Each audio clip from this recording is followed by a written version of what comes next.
एक बात बताइए, जिस नारे के साथ मोदी साहब आए थे कि 2 करोड़ रोजगार देंगे, 15 लाख रुपए देंगे, विश्व गुरु बनाएंगे, कितने विश्वविद्यालय खुले, कितने स्कूल खुले, कितने पब्लिक सेक्टर यूनिट खुले, इस पे तो कोई आंकड़े नहीं आते हैं। मोदी जी तो रील बनाने को भी रोजगार कहते हैं, पकौड़े तलने को भी रोजगार कहते हैं। अब कह रहे हैं ना कि भाई अब गुरुकुल में जाइए, वहां पे आप गोबर और गोमूत्र से पढ़ाई, ये इनका डेवलपमेंट है।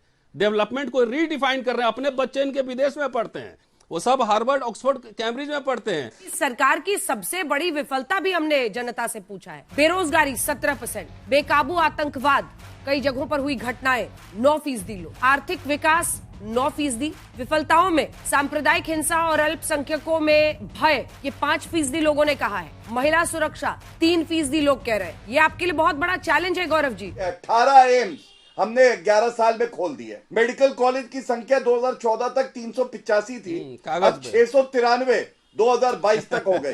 तीसरा आईटी 2014 तक 16 थे, 2023 तक 23 हो गए। मतलब जो ये 55 साल सत्ता में नहीं कर पाए, वो 11 साल में उससे ज्यादा किया। बात कर लीजिए, रोजगार पे बात कर लीजिए, महंगाई पे बात कर लीजिए। महंगाई 2014 से लेके अब तक दुगुना से ज्यादा हो चुका है। और आपकी उपलब्धि यह है कि 5 किलो अनाज देकर उसको उपलब्धि मानते हैं। 5 सेंट्रल यूनिवर्सिटी का नाम नहीं ले रहे हैं, 5 इंस्टीट्यूट का नाम नहीं ले रहे हैं। आप विश्व गुरु बनने का दावा कर रहे हैं। गोबर और गोमूत्र पर रिसर्च करा के कैंसर का इलाज करवा रहे हैं। गणेश जी को प्लास्टिक सर्जन बता रहे हैं कि उससे पिक्चर चालू करो बे। एक बात बताइए, जिस नारे के साथ मोदी साहब आए थे कि 2 करोड़ रोजगार देंगे, 15 लाख रुपए देंगे, विश्व गुरु बनाएंगे, कितने विश्वविद्यालय खुले, कितने स्कूल खुले, कितने पब्लिक सेक्टर यूनिट खुले, इस पे तो कोई आंकड़े नहीं आते हैं। ऑपरेशन सिंदूर की बात की गई। ऑपरेशन सिंदूर पे अमेरिका ने कितनी बेइज्जती की, कितनी ज्यादा बेइज्जती की दुनिया के सामने, बच्चों की तरह डांट रहा था। तो उस पर तो कोई रिएक्शन नहीं है। आपको याद होगा, मैं इंदिरा जी को इस समय याद करना चाहूंगा कि अमेरिका को ठेंगा दिखाते हुए उन्होंने पाकिस्तान को 2 टुकड़े में बांट दिया था। अमेरिका कुछ नहीं कर पाया था। आपने तो पूरा जो पर कैपिटा इनकम है, इस पे बात कर लीजिए, रोजगार पे बात कर लीजिए, महंगाई पे बात कर लीजिए। महंगाई 2014 से लेके अब तक दुगुना से ज्यादा हो चुका है। और आपकी उपलब्धि यह है कि 5 किलो अनाज देकर उसको उपलब्धि मानते हैं। 5 सेंट्रल यूनिवर्सिटी का नाम नहीं ले रहे हैं, 5 इंस्टीट्यूट का नाम नहीं ले रहे हैं। आप विश्व गुरु बनने का दावा कर रहे हैं। गोबर और गोमूत्र पर रिसर्च करा के कैंसर का इलाज करवा रहे हैं। गणेश जी को प्लास्टिक सर्जन बता रहे हैं कि कपिल सिब्बल एचआरडी मिनिस्टर थे। हम लोग प्रोटेस्ट कर रहे थे 4 ईयर डिग्री कोर्स के खिलाफ। हम जाके बार बार एचआरडी मिनिस्टर से मिलते थे। इंदिरा जी के जमाने में पार्टी के अंदर भी लोग प्रोटेस्ट करते थे, लोग सुनते थे। आज इनके पार्टी की ये डेमोक्रेसी है। विरोधी को, सिटिंग चीफ मिनिस्टर को उठा के जेल में डाल दो। हम ये मानते हैं कि हमको सड़क पे उतरना चाहिए, अब पूरे राष्ट्रव्यापी आंदोलन करना चाहिए, उसमें हमारी कमी हो रही है। लेकिन ईडी का, यूएपीए का जैसे इस्तेमाल हो रहा है, जिस तरह से पीएमएलए का इस्तेमाल हो रहा है कि आप एग्री विथ अस और go to hell, is this democracy? कि आप विरोधियों को तंग कर रहे हैं। जो आपसे पार्टी से कल बाहर चला गया, उसके घर में ईडी भेज दे रहे हैं। जो आपके पास आ गया, सब दाग धुल जाता है वॉशिंग मशीन में। यह डेमोक्रेसी है। हर एक आदमी को आप धमका रहे हैं, पार्टी के अंदर भी और पार्टी के बाहर भी। यह डेमोक्रेसी है। 10 साल में आप देखिए जिस तरह से संवैधानिक संस्थाओं का इस्तेमाल हुआ है। देखिए, कोई भी एक्ट जो है ना अच्छा या बुरा नहीं होता है, उसको लागू कैसे करेंगे। इंदिरा जी को कोट किया, ये एक्ट इमरजेंसी के दौरान कितने लोग जेल में डाले गए थे। इंदिरा जी को ताल ठोक के इमरजेंसी लगाया था। 18 महीने में हटा दिया। इमरजेंसी क्या होता है? चुनाव हार गई। ये अघोषित इमरजेंसी है। मोदी एकदम इमरजेंसी क्या होता है? संविधान के हिसाब से सुप्रीम कोर्ट के निर्णय के खिलाफ जेपी ने वहां पे आंदोलन किया था, सेना को भड़का रहे थे। वो पहला राजद्रोह था उस समय। भाई, बीजेपी के नरसिम्हा राव लाल कृष्ण आडवाणी ने कहा था कि ईवीएम में हेराफेरी है, तो ईवीएम से क्यों करा रहे हो? बैलेट पेपर से सीधे चुनाव करा लो ना। अब क्यों इलेक्शन कमीशन के पक्ष में हर समय बीजेपी खड़ा हो जाता है? क्या क्या पक्ष में जाता है, जरा इसका लिस्ट तो निकाल दीजिए कि 5 किलो अनाज से लोगों का पैसा बच रहा है। गांव में स्कूल बंद हो रहे हैं, कॉलेज विश्वविद्यालय की हालत खास्ता है। पहले तो लोग फ्री में पढ़ लेते थे, मजदूर के बच्चे भी पढ़ लेते थे, इंजीनियरिंग डॉक्टरी कर लेते थे, आईएएस आईपीएस बन जाते थे। आज जाके राजेंद्र नगर में, मुखर्जी नगर में जाके देखिए कि कितनी कोचिंग की फीस है। इन्होंने पूरा जिस तरह से निजीकरण किया है, जिस तरह से संस्थाओं को, संवैधानिक संस्थाओं को बर्बाद किया है। हमारी सरकार ने मुफ्त शिक्षा, नौकरी, स्वास्थ्य, सुनिए पेंशन, पेंशन, ये सब दिया था। और इनकी सरकार ने, अटल बिहारी वाजपेयी आए थे तो सबसे पहले डिसइन्वेस्टमेंट मिनिस्ट्री बनाए थे, उसके पहले कोई बेचा नहीं गया था, इन्होंने बेचना शुरू किया और मोदी सरकार ने उसकी रफ्तार बढ़ा दी। यूपीए 1-2 में भी उठाकर देखिए कितने अफर्मेटिव एक्शन हुए, आरटीआई आया, मनरेगा आया, राइट टू एजुकेशन आया, सब कुछ आया। अब क्या है, लवणे न भोजन।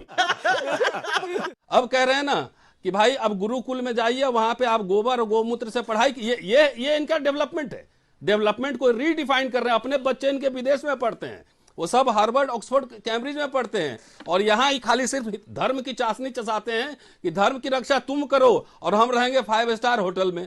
तो ये इनका एजेंडा है। ये बात सही है कि इस एजेंडा को जितनी फोर्सफुली हमको लोगों के बीच ले जाना चाहिए। अभी प्रवक्ता महोदय कह रहे थे कि जो इलेक्शन कमीशन ऑफ इंडिया है ये निष्पक्ष नहीं है, तो मैं कहना चाहूंगा 2024 के परिणाम आए, 99 सीटों पे तो जीत का जश्न मना रही थी कांग्रेस पार्टी। वायनाड का चुनाव उसके बाद हुआ, प्रियंका गांधी वाड्रा को तो इस्तीफा दे देना चाहिए। इसी निर्वाचन आयोग ने चुनाव कराया।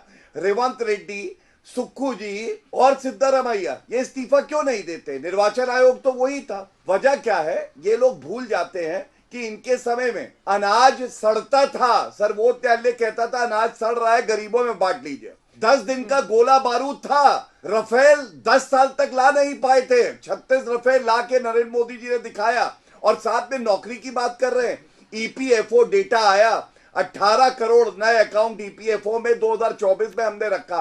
तब तो जनता ने हम पे विश्वास व्यक्त किया, तभी तो हमारे लिए वोट किया। रतन जी, मोदी जी तो रील बनाने को भी रोजगार कहते हैं, पकौड़े तलने को भी रोजगार कहते हैं। तो लेने के देने पड़ गए। अब रही पहले सवाल पे मैं आता हूं, क्या भाजपा पार्टी ने चुनाव अब अपने अलायंस के साथ अलग अलग नहीं लड़ा था क्या? जेडीयू और चिराग पासवान का पिछले विधानसभा में क्या हुआ था, दिल्ली में क्या हुआ था, और कई उदाहरण मैं दे सकता हूं। देखिए डेमोक्रेटिक नेशन है, जिसको जिस तरह से अलायंस बनता है लड़ेगा, नहीं बनता है अपने अपने हिसाब से लड़ेगा। कोई तानाशाही थोड़ी है कि अमित शाह और मोदी जो बोलेंगे वही होगा, और कोई किसी की हिम्मत नहीं है चूचा करने की। इनके कैबिनेट मिनिस्टर एक लाइन ठीक से नहीं बोल रहे हैं, नंबर 1। नंबर 2, अभी 3 दिन से क्या चल रहा था देश में, उन्हीं के समर्थक क्यों सड़क पे आए हुए थे? रोजगार तो अब सवाल ये पूछा जाएगा ना कि जो युवा सड़क पे थे वो युवा पूछे कि हमारे विश्वविद्यालयों की हालत क्या है। रोजगार कमेटी के चेयरपर्सन तो दिग्विजय सिंह नहीं, उसमें अलग नहीं, मैं तो कह रहा हूँ सख्त किए जाए, लागू किए जाए। विश्वविद्यालय में कैसे भेदभाव होता है मैं जानता हूँ, मुझे सब पता है क्या होता है, मैं तो विश्वविद्यालय में ही रहता हूँ। नहीं भाई, ऐसा है जब जातीय भेदभाव है तो जातीय भेदभाव के खिलाफ तो कार्रवाई होगी ना होगी, तो उसमें उनके समर्थक क्यों भड़क गए? जब रोहित बुमला, पायल तड़वी पे जब एट्रोसिटीज होता है 1 सेकेंड, तो ये तो सड़क पे नहीं आते हैं कोई भी, कहते हैं कि सब एंटी नेशनल है। तो ये बात अलग, के लोग मान के चल रहे हैं कि कांग्रेस से अलग हो गए हैं, वो इनके समर्थक हैं। एक उसके पहले भी 2012 एक्ट बनी थी कांग्रेस के जमाने में ही, आपको याद नहीं होगा, और उसी समय राजीव गांधी नेशनल फेलोशिप आई थी, आपको याद नहीं होगा। लेकिन बीजेपी सरकार सबको घालमेल कर दी, आरटीआई को डाइल्यूट कर दी, राइट टू एजुकेशन का क्या हाल है हमको पता ही है, सब हमें दिख रहा है। ठीक है, जैन जी से मैं आग्रह कर रहा हूं कि आप कुछ मत कीजिए, संविधान को हाथ में लीजिए, सवाल पूछिए कि हमारे स्कूल, कॉलेज, यूनिवर्सिटी, रोजगार, पेंशन सब कहां हैं?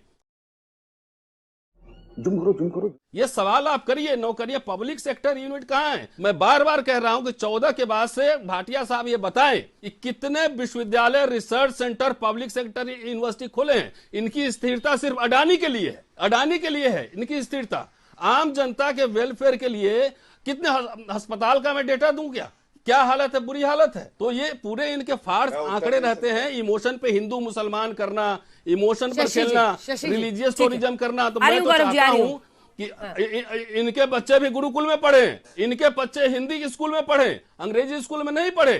शाह साहब ने कहा था ना कि मैं देश में ऐसी हालत कर दूंगा कि अंग्रेजी बोलने पर शर्म आएगी। तो उनके पार्टी के बच्चे जो हैं वो कहां, गौरव साहब, भाटिया साहब के बच्चे कहां पढ़ रहे हैं, ये भी तो जरा बता दें देश को। तो हिंदी की रक्षा करने की जिम्मेदारी जैन जी पे, युवाओं पर है, धर्म की रक्षा करने की जिम्मेदारी उन पर, और ये मजा मारेंगे, ये इनके बच्चे विदेश पढ़ेंगे, हार्वर्ड में पढ़ेंगे, मैनेजमेंट करेंगे। सरकार की सबसे बड़ी विफलता भी हमने जनता से पूछा है। मुद्रास्फीति जो है वो सबसे बड़ा मुद्दा उनकी नजर में है। बेरोजगारी 17%, बेकाबू आतंकवाद, कई जगहों पर हुई घटनाएं 9% लोग, आर्थिक विकास 9%, विफलताओं में सांप्रदायिक हिंसा और अल्पसंख्यकों में भय, ये 5% लोगों ने कहा है। महिला सुरक्षा 3% लोग कह रहे हैं। ये आपके लिए बहुत बड़ा चैलेंज है गौरव जी। अब मैं उत्तर देता हूं। इन्होंने बार बार कहा हेल्थ पे क्या किया, ये कुछ आंकड़े हैं एम्स 2014 तक 7 थे, 2023 तक 25 हो गए। मतलब आप सोचिए 18 एम्स हमने 11 साल में खोल दिए। झूठ बोलो, बार बार झूठ बोलो। मेडिकल कॉलेज की संख्या 2014 तक 385 थी, कागज अब पे। 693 2022 तक हो गई। तीसरा आईटी 2014 तक 16 थे, 2023 तक 23 हो गए। मतलब जो ये 55 साल सत्ता में नहीं कर पाए वो 11 साल में उससे ज्यादा किया। अच्छा किया, बहुत अच्छा किया। मैं मानता हूं कि हमें सड़क जाम पूरे देश में कर देना चाहिए इनके खिलाफ, जितना इनका फेलियर है। ये ने 2G की बात की, विनोद राय ने कोर्ट में क्यों माफी मांगी थी, जरा इनसे पूछ लीजिए। माफी मांगी थी कि नहीं मांगी थी, जरा यही बता दें कि उन्होंने प्रोजेक्शन के आधार पर करप्शन कर दिया। देखिए सीबीआई ईडी उस समय, सीबीआई थी उस समय, लालू जी उसी समय जेल गए थे जो उनकी सरकार थी, ए राजा भी जेल गए थे जब यूपीए की सरकार थी। इनकी सरकार में जितने करप्ट लोग होते हैं ना, वो सफेद कुर्ता पजामा पहन के अब मोदी साहब का लालू जी माथे और में टीका डी लगा राजा के को इन्होंने सब करप्ट कह दिया। वॉशिंग मशीन में भूल जाते हैं। एक भी घोर आपातकाल मोदी और अमित शाह। नहीं। आरएसएस संविधान को मानता नहीं था, ये भी संविधान को नहीं मान रहे हैं, सारे संवैधानिक संस्थाओं को ध्वस्त कर रहे हैं। सड़क का गुंडा बुलाते हैं आरबी चीफ को। ये और मैं इनकी पहले सोच कॉन्टेक्चुअल जब जाहिर हो गई अंजना जी, ये आरएसएस के लोगों ने सेना को, पुलिस को, अफसर को भड़काया था। भारत में प्रधानमंत्री सर्वोच्च पद इंदिरा है। गांधी की बात नहीं मानो, सर्वोच्च आपको पद नहीं है, पता है। प्रधानमंत्री इतिहास पढ़िए, इतिहास पढ़िए, आपको कुछ नहीं पता प्रधानमंत्री है। का जो सोच होगी इतिहास पढ़िए, उसके विपरीत काम करेगा। आरएसएस के कैसी लोग, बात जनसंघ के करती लोग, है? एक मिनट सुनो अरे भाई, देखिए, एक यही सेकंड, राहुल एक सेकंड। सुनो तो सही, सुनिए। तू आपने। तड़ाक पर आइएगा रतन लाल जी, आरएसएस लेकिन के देखिए, लोग- सोचिए, सुनिए, इतिहास को भी देखने के कई चश्मे होते हैं। चाहे कोई भी चश्मा आप पहनाने की कोशिश कीजिए, इमरजेंसी को इस बहाने नहीं जस्टिफाई किया जा सकता। जयप्रकाश नारायण ने सेना वाली बात और पुलिस वाली बाला बात तब साहब कही ने थी जब चिट्ठी इंदिरा जी लिखा था। पिटीशन हार गई थी। पिटीशन हार गई इंदिरा थी जी उसके के बाद। चुनाव को इनवैलिड कर दिया गया था और जब इंदिरा जी ने उस बात को मानने से इनकार कर दिया, और मैं आदर पूर्वक इंदिरा जी बोल रहा हूँ, तब उन्होंने कहा था कि जब देश का प्रधानमंत्री ऐसा नहीं कर रहा, संविधान को नहीं मान रहा, तो तुम लोग भी उसकी बात को मत मानो। ये एक बड़े बुजुर्ग की बात थी। ये तस्वीरें दिखाकर क्या साबित करना चाहता है तू? क्या साबित करना चाहता है तू? उन्होंने कहा कब था? उन्होंने ये बात 71-72 में नहीं कही थी, उन्होंने बात 75 के बाद कही। सुप्रीम कोर्ट, और उसके बाद वो बंद कर दिए गए। तो इसको जोड़ के और जस्टिफाई कर रहे हैं आप। पूरा क्रोनोलॉजी आपका उल्टा सुप्रीम पुल्टा हो कोर्ट गया भी है। गई थी, नहीं एकदम नहीं, सुप्रीम कोर्ट से जीत कर आई थी वो, सुप्रीम कोर्ट से जीत के आई थी। गलत कह रहे हैं, गलत कह रहे हैं। आपको बता जस्टिस देता हूं मैं। कृष्णा अय्यर का तभी नहीं। ऑर्डर है, एकदम नहीं, उनको एकदम नहीं। पार्टिसिपेट करने की अनुमति नहीं दी गई थी। गलत बोल रहे हैं। जस्टिस कृष्णा अय्यर का इंटरव्यू लेकिन ये भी एक सच्चाई है, जीत अरे के गौरव नहीं जी, आए। ये भी एक सच्चाई है पढ़ लीजिए। कि इमरजेंसी हमारा वो प्रधान- बेसिक पॉइंट 24 नहीं हो जून। सकता है, रेफरेंस पॉइंट नहीं हो 24 सकता। जून बिल्कुल वो हमारा रेफरेंस पॉइंट नहीं हो सकता कि भाई इन्होंने तो इमरजेंसी अभी लगाया क्या था, है? इसलिए वो हमारा रेफरेंस पॉइंट नहीं हो अभी सकता क्या है। है? गलत इमरजेंसी मोदी और शाह। अरे रतन लाल जी, रुकिए ना, एक सेकंड, आप तो खाली आप ही बोलिएगा क्या? एक एक आदमी को जेल, फिर सुनिए। अब आप नया ये हिस्ट्री पढ़ाइए डेमोक्रेसी देश को, अच्छा है, ये बहुत अच्छी डेमोक्रेसी बात है। ये लेकिन सारे मैं जो विरोधियों सवाल को पूछ जेल रही हूँ में मैं डालो। पूछने दीजिए गौरव जी। लेकिन वो भी सुनने में खराब लगता होगा ना। नहीं, सुनने में खराब की बात नहीं है। आप अपने पॉइंट ऑफ व्यू को आप रखिए, लेकिन इसी के साथ साथ मतलब आपातकाल को ताल ठोक के जस्टिफाई मत अन्ना हजारे कीजिए, कहाँ है? है ना? अन्ना हजारे गौरव जी, अब आप उनसे पूछिए जाके। नहीं, मैं अपना पक्ष रखूंगा ना। अन्ना हजारे कहाँ है? अन्ना हजारे कहाँ है? भ्रष्टाचार खत्म हो गया? विश्वविद्यालय में पैसे लग रहे हैं टीचर के अपॉइंटमेंट में, पता है? देखिए रतन लाल जी, मोर विश्वविद्यालय में होलियर पैसे देन दाऊ वाली जो RSS कहावत है ना, आप पर सारे लागू लोग हो रही शामिल है। अच्छा है। चलिए ठीक अरे है, देश गौरव भाटिया, RSS माफी लेकिन मांगा वो है। इमरजेंसी RSS रेफरेंस इतिहास पॉइंट नहीं हो मांगने सकता का। है। और होना वो भी कह नहीं रहे चाहिए। विपक्ष में होना भी नहीं चाहिए, बिल्कुल। और वो कह रहे कि विपक्षी नेताओं को टारगेट करना, उस पर आपका जवाब, जैसे आपकी पार्टी में आते हैं फिर सब सही हो जाता है, मैं देता हूँ, उनके खिलाफ कार्रवाई बंद, मैं दे देता ठंडे बस्ते में।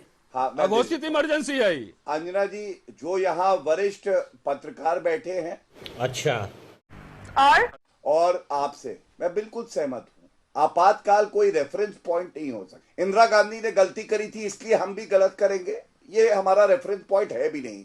चर्चा में आपातकाल को कांग्रेस के प्रवक्ता लाए। जहां तक लीडर्स को टारगेट करने की उससे बात ज्यादा है, गलत मैं कर रहे हैं, आपको उससे बड़ी ज्यादा जिम्मेदारी गलत से कर दो रहे तीन हैं। बातें बताता हूं। उससे बीच में ना ज्यादा। बोलें। सबसे पहले आप बीच में बोलते हैं, आप बार बार सीबीआई बोलते हैं। पिंजरे का तोता आप है। अपने आप को ठीक कीजिए, उससे अंजना ज्यादा जी। खराब हालत है आज। सीबीआई पिंजरे का तोता है। कांग्रेस की सरकार थी, सर्वोच्च न्यायालय ने टिप्पणी दी, और मैं आपको बता दूं 12 पॉलिटिकल पार्टी सर्वोच्च न्यायालय गई कि ईडी सीबीआई का दुरुपयोग हो रहा है। सर्वोच्च न्यायालय ने उस याचिका को खारिज किया। 1, 2 कोई चुनौती देता हूं सर्वोच्च न्यायालय उच्च न्यायालय का एक फैसला बता दे जहां राजनीतिक द्वेष से सीबीआई ईडी ने कार्रवाई करी है और उस नेता के पक्ष में फैसला सुप्रीम कोर्ट और जो है हाई कोर्ट ने दिया हो। तीसरी बड़ी बात, बड़ी जिम्मेदारी से कहता हूं, अगर भ्रष्टाचार किया है तो हमारी नीति है जीरो टॉलरेंस फॉर करप्शन। कार्रवाई होगी और सीबीआई हो, ईडी हो, आईटी हो, कोई भी जांच एजेंसी हो, वो निष्पक्ष काम करती है, उन्हें खुली छूट है। अगर किसी को लगता है उन्होंने गलत काम किया है, राजनीतिक द्वेष से किया है, न्यायालय जाए, वहां से मामले को निरस्त कराए, आज तक पे आए और बोले कि देखिए ये फैसला है, ये गलत हुआ। सीबीआई, ईडी, डीआईआर, डीआरआई, मैंने तमाम नाम अलग अलग सरकारों के वक्त में सुने और यही आरोप विपक्ष के मुंह से तब भी सुने मैंने, और उन आरोपों को कोई कोर्ट में साबित नहीं कर पाया कभी। आप कुछ भी बोलिए। कोर्ट ने हालांकि एक बार तोता कहा था। कोर्ट ने तोता कहा था, ये बात तोता कब किसके पास रहता है? कोलगेट में कोलगेट तोता कहा था। शशि जी को एक चीज बता दूं तथ्यात्मक तौर पे, नहीं शशि जी आपको एक जानकारी जरूर दूंगा, कोलगेट मामले में 212 लाइसेंस रद्द हुए सर्वोच्च न्यायालय ने किए और 2G में 122 लाइसेंस रद्द हुए जो आज भी रद्द है। बस ये जानकारी दे रहा हूं घोटाले। अच्छा, एजेंसीज के लिहाज से मैं जल्दी से आंकड़ा दे देता हूं। शशि जी आपकी राय उस पर चाहूंगा, क्योंकि अभी तक ससम्मान सहित हलवा हलवा गप गौरव जी के लिए भी हो रहा है ना। कड़वा कड़वा थू होता है तो कड़वा कड़वा थू। जो जनता 350 सीट वाली बात कर रही है, वो जनता बहुतायत में ये भी कह रही है कि एजेंसीज का दुरुपयोग हो रहा है। पहले भी होता रहा है और अभी भी हो रहा है। ठीक है, नंबर एक, जो जनता आपको नंबर 1 पॉपुलैरिटी में बता रही है, वो कहीं ना कहीं ये भी कह रही है कि आर्थिक स्थिति में सब कुछ अच्छा नहीं है, ये सरकार बड़े बिजनेसेस पे ज्यादा ध्यान दे रही है, कमजोर लोगों पे कम ध्यान दे रही है। ये इसी सर्वे में आ रहा है, ये कोई दूसरा सर्वे नहीं है जो हम नंबर्स अभी दिखाने वाले। तो मैं इसलिए केवल ये बात मैं इसलिए भी कह रहा हूं कि दर्शकों को ये समझ में आए कि जनता की राय में ऐसा नहीं है, पब्लिक है, सब जानती है और पब्लिक अपनी बात बेबाकी से कहती है। उसे वोट डालना है और जब उसे विकल्प नहीं मिलता तो उसे जो सबसे अच्छा दिखता है, जो दिखेगा, मजबूत दिखेगा, उसको वोट देगा। जो अच्छी बातें हैं जनता वो अच्छी भी कह रही है। सबसे बड़ी फेलियर है रतनलाल जी कि आप लोग इस देश को एक मजबूत विकल्प नहीं दे पा रहे हैं।